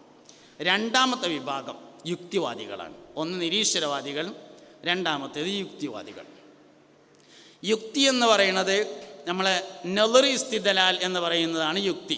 2 പ്രധാനപ്പെട്ട കാര്യങ്ങൾ. ഒന്ന്, ചിന്തയുടെ അടിസ്ഥാനത്തിൽ കാര്യങ്ങളെ മനസ്സിലാക്കുന്നതാണ് നളർ. ഇസ്തിദലാൽ എന്ന് പറയുന്നത് തെളിവിൻ്റെ അടിസ്ഥാനത്തിൽ മനസ്സിലാക്കുന്നതാണ്. ഇസ്തിദലാലിനാണ് ഇന്നത്തെ ഭാഷയിൽ സയൻസ് എന്ന് പറയുന്നത്. നളറിനാണ് ഇന്നത്തെ ഭാഷയിൽ യുക്തി എന്ന് പറയുന്നത്. മനുഷ്യന് ധർമ്മ അധർമ്മങ്ങളെ തിരിച്ചറിഞ്ഞ് ജീവിക്കാൻ ആവശ്യമായ ചിന്തയും ഓർമ്മയും ബുദ്ധിയും ജന്മനാ തന്നെ ഉണ്ട് എന്ന വാദമാണ് യുക്തിവാദം. മനുഷ്യന് അങ്ങനെ ജീവിക്കാനുള്ള അറിവ് സ്വന്തമായി ഇല്ലെന്നും മനുഷ്യനെ പടച്ച അള്ളാഹു തന്നെ പറഞ്ഞു തരേണ്ടതാകുന്നു എന്നതുമാണ് നമ്മുടെ വാദം. മനുഷ്യൻ, മൃഗങ്ങൾ, മലക്കുകൾ, ജിന്നുകൾ 4 വിഭാഗമാണ്. അതിൽ ജിന്ന് വർഗവും ഇൻസ് വർഗവും വിവരത്തിൻ്റെ കാര്യത്തിൽ ഏകദേശം ഒരുപോലെയാണ്. ധർമ്മ അധർമ്മങ്ങളുടെ കാര്യത്തിൽ വ്യത്യാസമുണ്ട്. മലക്കും മനുഷ്യനും തമ്മിൽ വ്യത്യാസമുണ്ട്. മൃഗവും മനുഷ്യനും തമ്മിൽ വ്യത്യാസമുണ്ട്. മനുഷ്യൻ കേടുവന്നാൽ മൃഗത്തിൻ്റെ അപ്പുറമാണ്, മനുഷ്യൻ നന്നായാൽ മലക്കിൻ്റെ മേലെയാണ്. ഉലായിക്ക കൽ അൻആമി ബൽഹും അളല്, മൃഗത്തെ പോലെയാണ്, അല്ല മൃഗത്തേക്കാൾ അധപ്പതിച്ചതാണ് എന്ന് പറഞ്ഞാൽ തംസീൽ തന്നെ താഴെയാക്കും. ബല്ലും അതല്ല, അതിൻ്റെയും താഴെയാക്കും. പോത്ത് ആനയെപ്പോലെയാണ് എന്ന് പറഞ്ഞാൽ പോത്തിനേക്കാൾ വലുതാണ് ആന എന്നായി തന്നെ ഉണ്ട്. അതിനേക്കാൾ താഴെയാണ് എന്ന് പറയുമ്പോൾ പിന്നെയും താഴെ പോകുന്നു. മൃഗത്തെ പോലെയാണ് എന്ന് പറഞ്ഞാൽ തന്നെ താഴെയാണ്. അതിനേക്കാൾ താഴെയാണെന്ന് പറഞ്ഞാൽ പിന്നെയും താഴെയാണ്. മനുഷ്യൻ കേടുവന്നാൽ മൃഗത്തിൻ്റെ അങ്ങേ തലക്കൊക്കെ പോകും. മനുഷ്യൻ നന്നായാലോ മാലാകമാർക്ക് അപ്രാപ്യമായ ഉന്നത സോപാനങ്ങളിൽ മനുഷ്യന് വിരാജിക്കാം എന്നതിൻ്റെ തെളിവാണ് മുത്തുനബി സല്ലല്ലാഹു അലൈഹി വസല്ലമയുടെ മേറാജ്. ബഹറിന്നൂറിൻ്റെ അടുത്തെത്തിയപ്പോൾ ഇനി പോരാൻ പറ്റൂല, നിങ്ങളാണ് പൊയ്ക്കോളിയാറ്, ഇതുവരെ ഉള്ളു പറഞ്ഞു. മനുഷ്യൻ മാലാകമാർക്ക് 4 ഖലീഫമാരുടെ സ്ഥാനം അഹ്ലുസുന്നത്ത് വൽ ജമാഅയുടെ അഖീദ അനുസരിച്ച് ജിബ്രീൽ അലൈഹിസ്സലാമിൻ്റെ മുകളിലാണ്. മാലാകമാർക്ക് എത്തിപ്പിടിക്കാൻ കഴിയാത്തത് മനുഷ്യൻ എത്തിപ്പിടിക്കാം.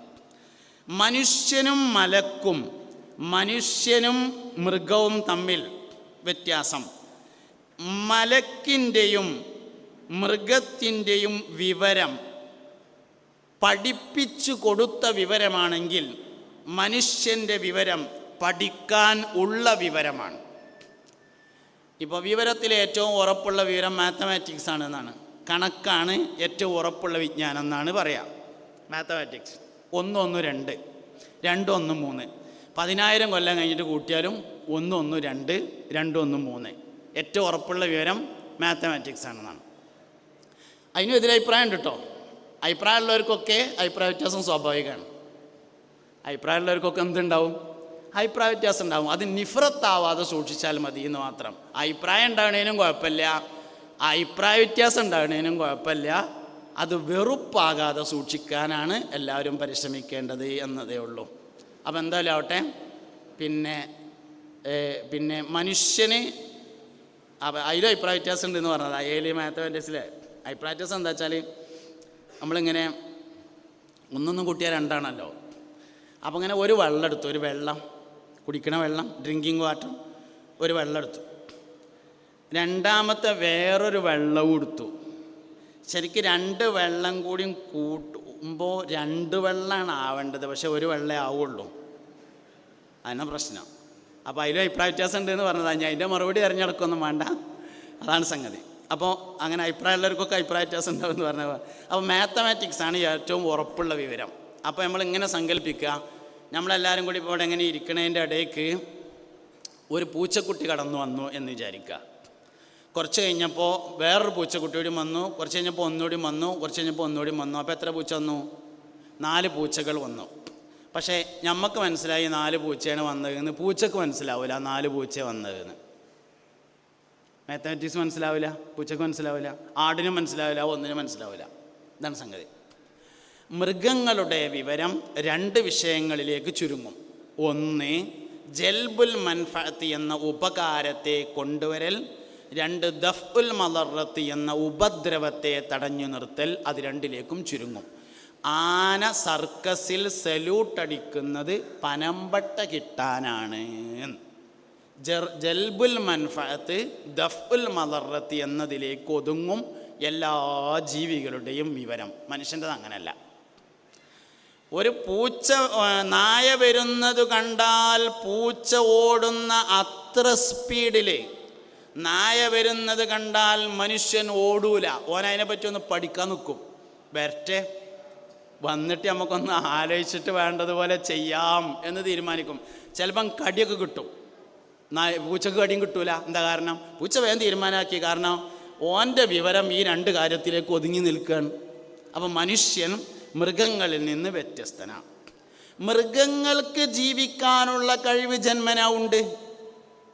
മൃഗങ്ങൾക്കുണ്ട്. നമ്മൾ സാധാരണ പറയും നീർക്കോലി കുട്ടിക്ക് നീന്താൻ പഠിപ്പിക്കേണ്ട. അത് നീർക്കോലി കുട്ടീനെ മാത്രം പ്രത്യേകതയല്ല, പോത്തും കുട്ടിക്കും അങ്ങനെ തന്നെയാണ്. പോത്തും കുട്ടീനെ കുളത്ത് കൊണ്ടുപോയിട്ട് നോക്കി നീന്തും. മനുഷ്യക്കുട്ടിയാണെങ്കിലോ വെള്ളം കുടിച്ച് തീർക്കും, നടക്കൂല പരിപാടി. എല്ലാ കാര്യങ്ങളും പഠിച്ചതിന് ശേഷമാണ് സാധ്യമാകുന്നത് എന്നത് നമ്മൾ പറയുന്നു. ഇതാണ്. അപ്പോൾ മനുഷ്യന് ജന്മന ധർമ്മ അധർമ്മങ്ങളെ, അതിന് ഏറ്റവും രസകരമായൊരു സംഭവം എന്താ വെച്ചാൽ ഈ കുട്ടികൾ അപ്പി തിന്നുമല്ലോ. അപ്പം അത് പറ്റൂല എന്ന അറിവുണ്ടെങ്കിൽ തിന്നാൻ പാടില്ലല്ലോ. അല്ല, അത് കുട്ടികളാവുമ്പോൾ തിന്നാലും കുഴപ്പമില്ല എന്നാണ് അഭിപ്രായമെങ്കിൽ പിന്നെന്തിനാ തടുത്ത്, പിന്നെന്തിനാ തടുക്കാൻ പോയത്? പ്രശ്നം തന്നെയല്ലോ. അപ്പം മനുഷ്യന് ധർമ്മ അധർമ്മങ്ങളുടെ വേർതിരിവ് മനുഷ്യനെ സൃഷ്ടിച്ച അള്ളാഹുവിനാൽ പഠിപ്പിക്കപ്പെടേണ്ടതാണ് എന്ന വാദവും അല്ല, അവൻ്റെ യുക്തി കൊണ്ട് തന്നെ എല്ലാം മനസ്സിലാക്കാൻ കഴിയും എന്ന വാദവും തമ്മിലുള്ള ഏറ്റുമുട്ടാണ് യുക്തിവാദികളും നമ്മളും തമ്മിലുള്ള ഏറ്റുമുട്ടൽ. അതിനാദ്യം എന്ത് വേണമെന്നറിയോ? യുക്തി എന്നാൽ എന്താണ് എന്നതിനെക്കുറിച്ച് സംസാരിക്കണം. എന്താണ് യുക്തി? സയൻസിൻ്റെ അടിസ്ഥാനത്തിൽ, ശാസ്ത്രത്തിൻ്റെ അടിസ്ഥാനത്തിൽ യുക്തി എന്നാൽ എന്താണെന്ന് അവർ തെളിയിച്ചിടത്ത് മാത്രമേ ബാക്കി സംസാരത്തിൻ്റെ കാര്യമുള്ളൂ. അതോട്ട് തെളിയിക്കാൻ കഴിയില്ല. ഓരോരുത്തർക്കും തോന്നുന്നത് അവനവൻ്റെ യുക്തിയാണ്. അതെങ്ങനെ സയൻസ് കൊണ്ട് തെളിയിക്കുക? കഴിയൂലല്ലോ. സാധനം എല്ലാവർക്കും ഒരേമാതിരി അല്ലല്ലോ തോന്നുന്നത്. ഓരോരുത്തർക്കും തോന്നുന്നത് അവനവൻ്റെ യുക്തിയാണ് എന്നുള്ളത് ഉള്ളിടത്തോളം കാലം യുക്തിക്കൊരു ഡെഫിനിഷൻ പറയാനോ ആ ഡെഫിനിഷൻ അനുസരിച്ച് അതിനെ തെളിയിക്കാനോ സാധ്യമാവില്ല. പിന്നെ അതിൻ്റെ അനുബന്ധമായ കുറേ കാര്യങ്ങൾ ഇങ്ങനെ പറയുമ്പോൾ അതാണ് ബാക്കി വരുന്ന വിഷയങ്ങൾ.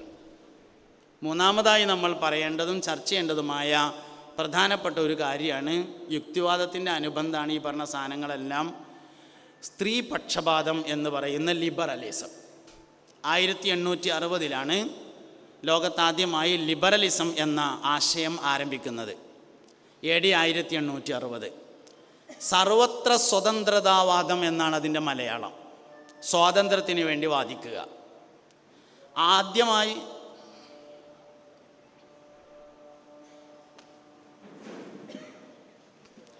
അല്ലാഹു അക്ബർ.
മുഅ്മിനീങ്ങളെ, അപ്പോൾ ലിബറലിസം എന്ന് പറഞ്ഞത് സർവത്ര സ്വതന്ത്രതാവാദമാണ്.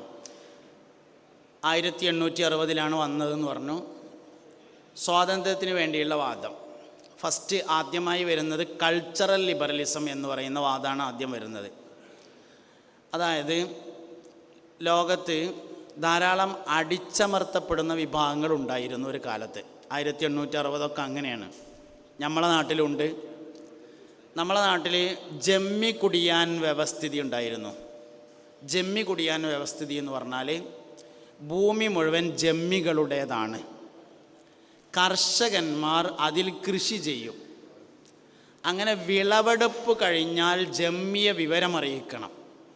ജമ്മി വന്ന് അല്ലെങ്കിൽ ജമ്മിയുടെ പ്രതിനിധി വന്ന് അതിൽ നിന്ന് അവർക്കാവശ്യമുള്ളത് എടുത്തു കൊണ്ടുപോയതിന് ശേഷം ബാക്കിയുള്ളത് ഉപേക്ഷിച്ചിടും. അത് കർഷകനെടുക്കാം. കർഷകനുള്ള കൂലിന് കൊടുത്തിട്ട് ബാക്കി കൊണ്ടുപോവുകയാണെങ്കിൽ പിന്നെയും സമാധാനം ഉണ്ട്. അങ്ങനെയല്ല, ജമ്മിക്ക് ആവശ്യമുള്ളത് കൊണ്ടുപോയിട്ട് ബാക്കി ഇവിടെ കൊടുക്കും. അവനോ ആണെങ്കിൽ എടുത്തോട്ടെ, അല്ലെങ്കിൽ എടുക്കണ്ട. ഇതാണ് ജമ്മി കുടിയാൻ വ്യവസ്ഥിതി. ഇതിനെതിരിലാണ് നമ്മളെ നാട്ടിൽ ഇങ്ങനെ തത്തുല്യമായ കുറേ കാര്യങ്ങൾ ലോകവ്യാപകമായി നിലനിൽക്കുന്നുണ്ടായിരുന്നു. അതിനെതിരിലാണ് 1860 ലിബറലിസം, സർവത്ര സ്വതന്ത്രതാവാദം എന്ന ആശയം വരുന്നത്. പിന്നീട് അത് വികസിച്ചു വലുതായി സോഷ്യൽ ലിബറലിസം എന്ന പേരിലേക്ക് മാറി, കൺവേർട്ട് ചെയ്തു. സാമൂഹിക സ്വതന്ത്രതാവാദം എന്ന് പറയുന്ന വാദമായി മാറി. സാമൂഹിക സ്വതന്ത്രതാവാദം എന്ന് പറഞ്ഞാൽ ഒരു സമൂഹം എങ്ങനെയാണോ മുന്നോട്ട് പോകുന്നത് അതിൽ നിന്ന് പുറത്തു കടക്കാനുള്ള താല്പര്യമായി മാറി. ഒരു നാട്ടിൽ നമ്മളൊരു പ്രദേശത്ത് ചെന്നു. അപ്പോൾ ആ നാട്ടിൽ ആണുങ്ങൾ പെണ്ണുങ്ങളെ കല്യാണം കഴിക്കുന്ന രീതിയാണ് ഉള്ളതെന്ന് വിചാരിക്കുക. നേരെ ഓപ്പോസിറ്റ് പറയലാണ് സോഷ്യൽ ലിബറലിസം. ഇങ്ങനൊന്നുമല്ല വേണ്ട കേട്ടോ, പെണ്ണ് പെണ്ണിനെ തന്നെ കെട്ടണം, ആണ് ആണിനെ തന്നെ കെട്ടണം എന്ന് പറയണം. ഇതാണ് സോഷ്യൽ ലിബറലിസം. വേറൊരു നാട്ടിൽ ഏതെങ്കിലും ഒരു ഉൾനാട്ടിൽ ചെന്ന് അവിടെ ചെന്ന് നോക്കുമ്പോൾ ആണിനെയും പെണ്ണ് പെണ്ണിനെയാണ് കല്യാണം കഴിക്കണതെന്ന് വിചാരിക്കുക. അവിടെ നേരെ ഓപ്പോസിറ്റാണ് പറയണ്ടേ. ഇങ്ങനൊന്നല്ല വേണ്ട കേട്ടോ, ആണ് പെണ്ണിനും പെണ്ണാണിനെയാണ് കെട്ടേണ്ടത് എന്ന് പറയണം. ഇങ്ങനെ സമൂഹത്തിൽ നിലവിലുള്ള സംസ്കാരത്തിന് നേരെ എതിര് പറയുന്നതിനെയാണ് സോഷ്യൽ ലിബറലിസം എന്ന് പറയുന്നത്. അതും പോയി. ഇന്ന് നിലവിലുള്ള ലിബറലിസം എന്ന് പറയുന്നത് പൊളിറ്റിക്കൽ ലിബറലിസമാണ്. പൊളിറ്റിക്കൽ ലിബറലിസം എന്ന് പറയുന്നതിനെയാണ് രാഷ്ട്രീയ ലിബറലിസം എന്ന് പറയുന്നത്. വോട്ട് കിട്ടാൻ എങ്ങനെയാണോ പറയേണ്ടത് അങ്ങനെ പറയുന്നതിനാണ് പൊളിറ്റിക്കൽ ലിബറലിസം എന്ന് പറയുന്നത്. ഇന്ന് നിലവിലുള്ള സാധനം അതാണ്. പ്രത്യേകിച്ച് ക്യാമ്പസിൽ പെൺകുട്ടിയുടെ ആൺകുട്ടിയുടെ വോട്ട് കിട്ടാൻ എങ്ങനെ പറയേണ്ടത് വെച്ചാൽ അങ്ങനെ പറയാം.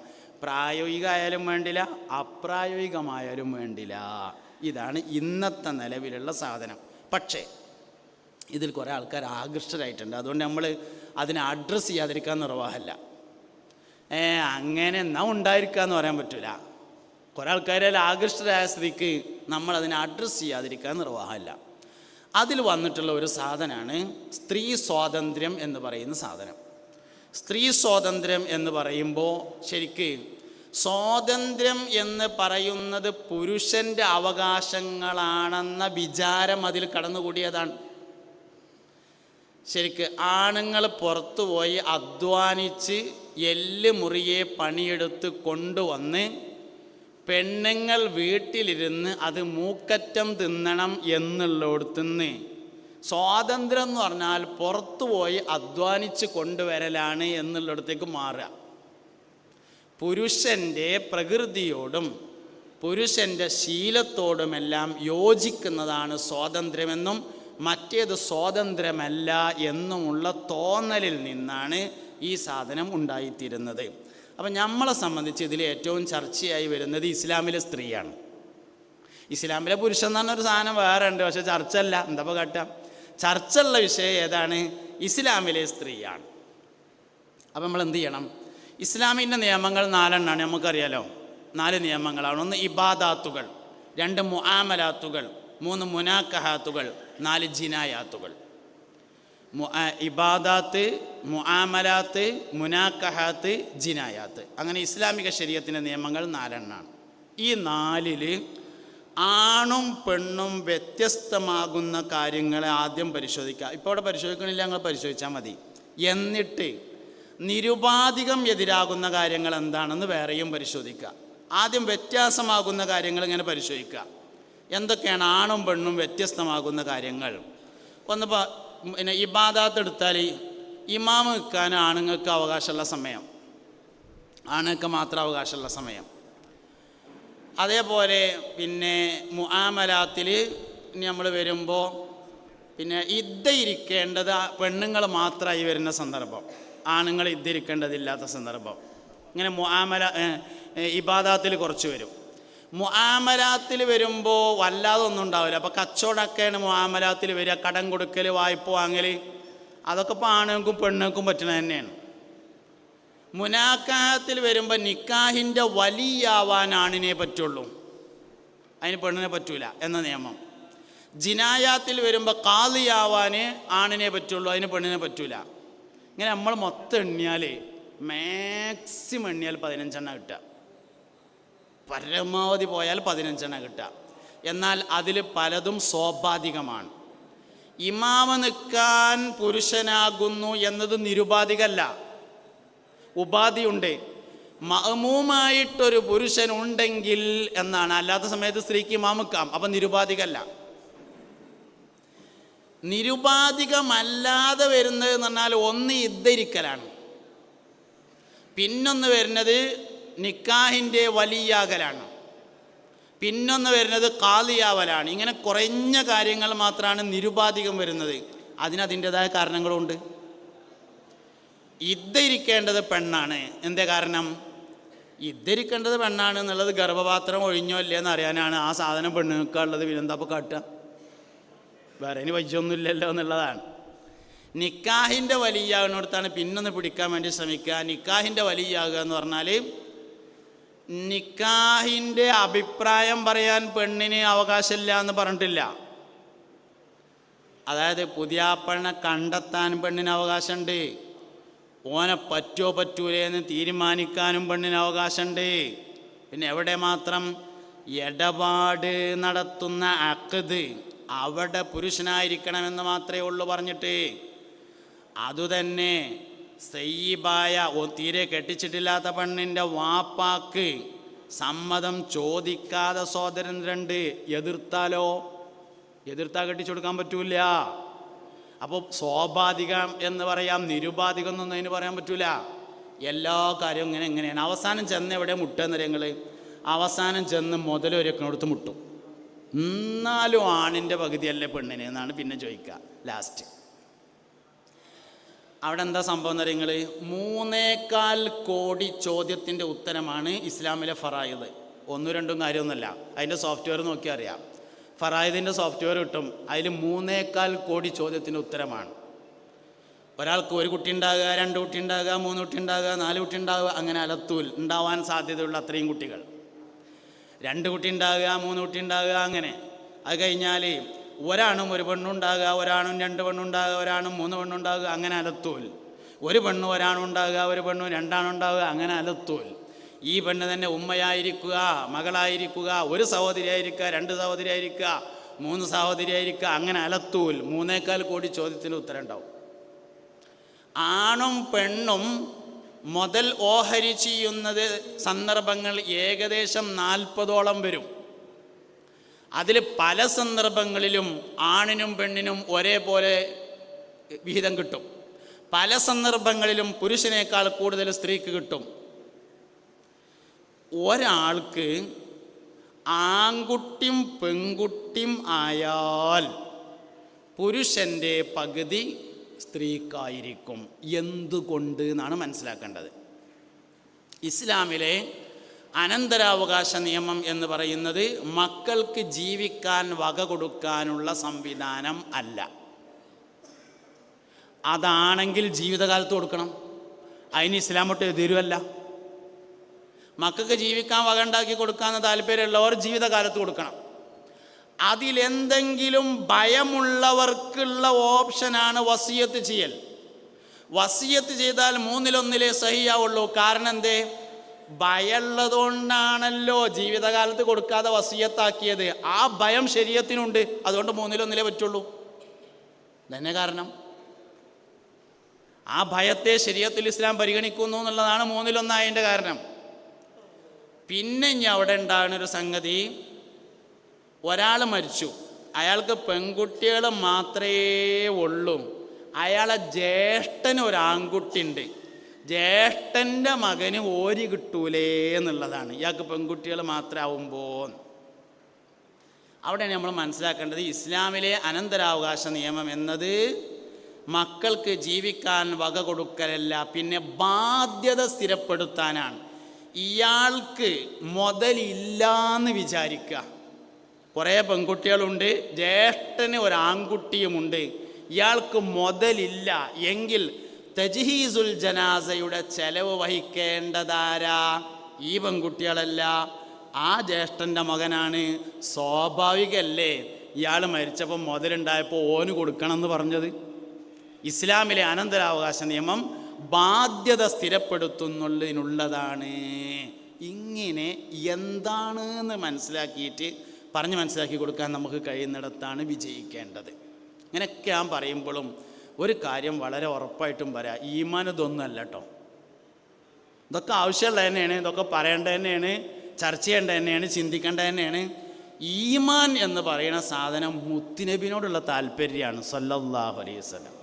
അത് എത്രത്തോളം ഉണ്ടോ ബാക്കിയൊക്കെ ഓട്ടോമാറ്റിക്കായിട്ടുണ്ട്. അതുകൊണ്ട് ഉമ്മത്തിന് പുന്നാര നബി സല്ലല്ലാഹു അലൈഹി വസല്ലമയിൽ താല്പര്യമുണ്ടാക്കാൻ നമുക്ക് കഴിയുക എന്നതാണ്. നബിതങ്ങൾ അഷ്റഫുൽ ഖൽഖാണ്. മുഹമ്മദ് നബി സല്ലല്ലാഹു അലൈഹി വസല്ലമ തങ്ങൾ അഷ്റഫുൽ അംബിയ ആണ്. അഷ്റഫുൽ അംബിയ മാത്രമല്ല, അഷ്റഫുൽ ബഷറാണ്. അഷ്റഫുൽ ബഷർ മാത്രമല്ല, മുത്തുനബി അഷ്റഫുൽ ഖൽഖാണ്, സൃഷ്ടികളിൽ ഏറ്റവും ഷറഫുള്ള ആളാണ്. പുണ്യനബി സല്ലല്ലാഹു അലൈഹി വസല്ലമ തങ്ങൾ മക്കയിൽ നിന്ന് മദീനയിലേക്ക് ഹിജ്റ പോയി.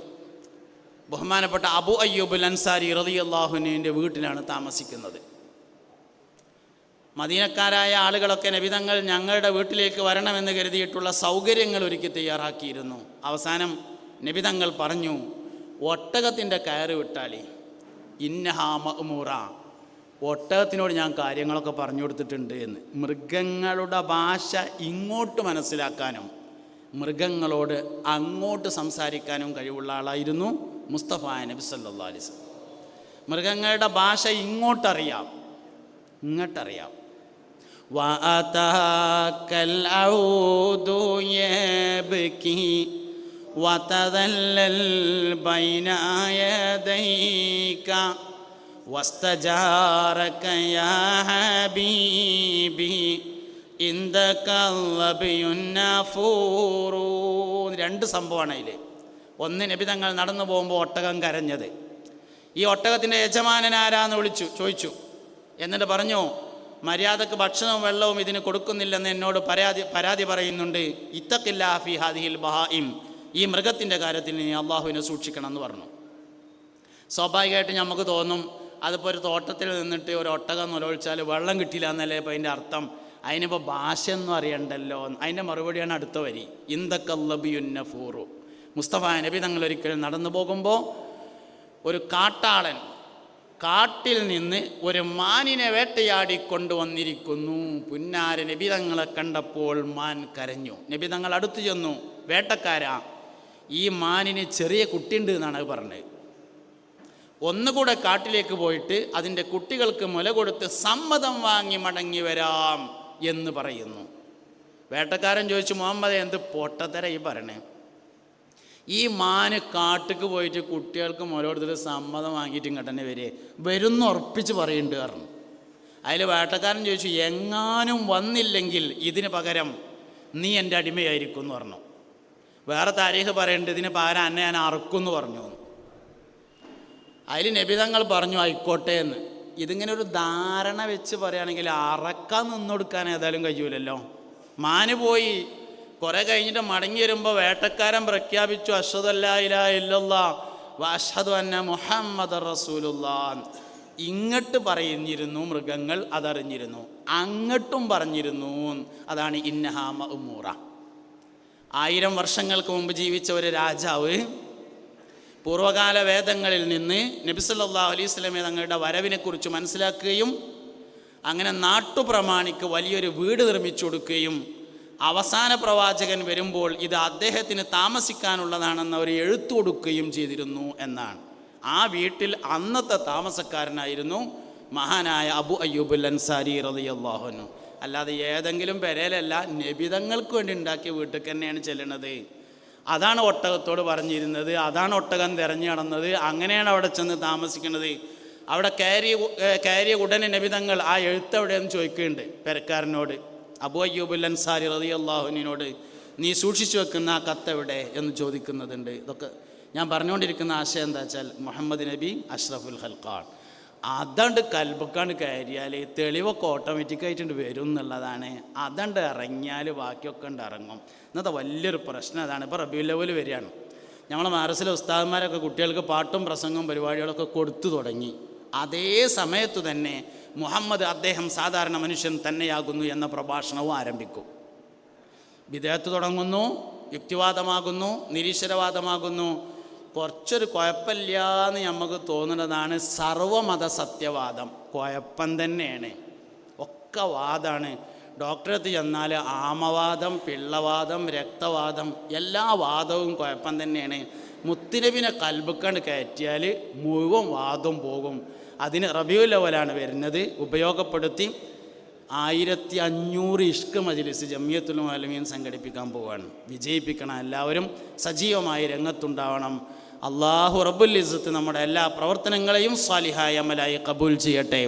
നമ്മുടെ 100-ാം വാർഷികം സർവോപരി ഭംഗിയായി നടത്താൻ അല്ലാഹു നമ്മളെല്ലാവരെയും അനുഗ്രഹിക്കട്ടെ. സുബ്ഹാനക അല്ലാഹുമ്മ വബിഹംദിക അഷ്ഹദു അല്ലാ ഇലാഹ ഇല്ലാ അൻത അസ്തഗ്ഫിറുക വഅതൂബു ഇലൈക്. വസല്ലല്ലാഹു തആല വസല്ലമ അലാ ഖൈരി ഖൽഖിഹി സയ്യിദിനാ മുഹമ്മദിൻ വആലിഹി വസഹ്ബിഹി അജ്മഈൻ വൽഹംദുലില്ലാഹി റബ്ബിൽ ആലമീൻ. അസ്സലാമു അലൈക്കും വറഹ്മത്തുള്ളാഹി. അസ്സലാമു അലൈക്കും വറഹ്മത്തുള്ളാഹി. എല്ലാവരും വൈകിയിട്ടുണ്ട്. വളരെ 2 മിനിറ്റ് ബഹുമാനപ്പെട്ട ഉസ്താദുമാർക്ക്, നമ്മൾ വിവിധ കമ്മിറ്റികൾക്ക് തെരഞ്ഞെടുപ്പെട്ട ബഹുമാനപ്പെട്ട ഉസ്താദുമാർക്കും പ്രവർത്തകർക്കുള്ള ചെറിയൊരു SKSF പാലക്കാട് മേഖല കമ്മിറ്റി നൽകുന്ന ചെറിയൊരു ഉപഹാരമാണ്. ആദ്യമായിട്ട് നമ്മുടെ ജമിയത്തുൽ